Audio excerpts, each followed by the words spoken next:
morning, everybody.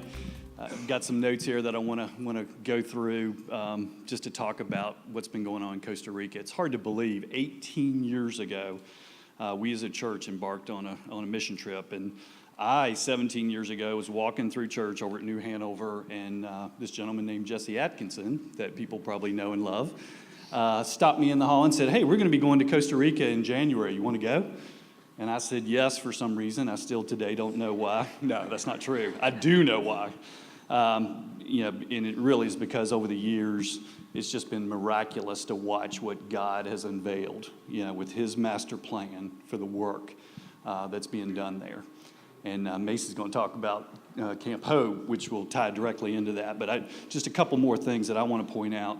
In the beginning, we thought we were simply being called down there to serve and really help with construction at the church. And we were, because they needed the exterior walls finished on the church. They needed classrooms. They needed the apartment in the second floor where the minister now lives.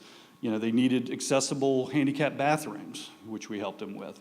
And they needed a sanctuary now to really house more people, and because they're growing as a church, which is really a beautiful thing to see. And while that's all important, what we didn't realize is what God was planning. And that's where, over 100 people, Jesse, I was trying to think back over how many people have gone down there. It's probably well over 100 people over the last 18 years. Multiple churches from this community, not just us, but many other churches. And so, all that was going on, and all that time we're building relationships with the incredible churches down there. And at the same time, we were just absolutely amazed at, how God was, really building the generation of children in that church down there. And one great example is Jen. Some of you have heard us talk about Jen. Jen is actually Pastor Miguel's daughter. We watched her from probably 7 or 8 years of age turn into this beautiful young lady that was actually learning to speak English, became an English teacher, and now has become the director of Camp Hope Costa Rica. And nobody does that but God, right? I mean, what a miracle for her to have been in that church for many years. We looked at her and she was just this shy little girl who we didn't even really know her name. And then all of a sudden she just blossomed into this beautiful young lady. And I'm sure you'll talk a little bit about her. So I just want you all to hear that message of how God was at work the whole time throughout this effort. So it's my blessing. I've been blessed tremendously by it. All the team has been blessed tremendously by it. So we would just hope that anybody and everybody here that feels God's call, that would want to get involved, would get involved over the years to come. And the last thing I want to say is just thank you all so much for the support that you provide. We as a church provide a lot of support to these efforts, and you all need to be thanked for that. So thank you very much. All right, now do it. No. 3 years ago, we started Camp Hope, which is a global ministry down in Costa Rica. And Jen, as he mentioned, became our director down there. And so she works with the church, and she brings kids from the San Jose area and another area called Pavas.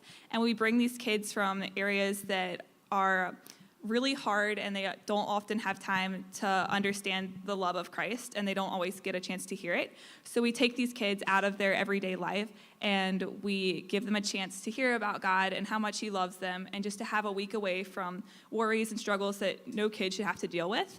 And so we just love on them, and we enjoy them. And since our first year, we've grown the camp from 60 kids to 80, and we are at maximum capacity. And so it's beautiful to see God pulling all of these kids from all over Costa Rica and the San Jose area into camp to hear about him. And it's just become a really beautiful ministry. And 3 years ago, we saw these kids for the first time, and we started learning about the area called Pavas, and it was a tremendously poor area, and it's just a really rundown part of town. And these kids come from really hard places. And so we met this little boy named Haludi, and he was this insanely wild, crazy kid, came from the hardest of the hardest places. And we've watched him grow over the last 3 years to become this super sweet kid. And this year he was a servant in training, so he was one step under being a camp counselor. And it's just amazing to see the work that God has done to change this kid's life, and going from not knowing Christ at all to becoming an SIT and mentoring other kids in Christ and learning about it and just sharing it. And he has the biggest smile, and he's the sweetest kid, even though he comes from the hardest backgrounds. Fantastic. Thank y'all so much. Give God the praise.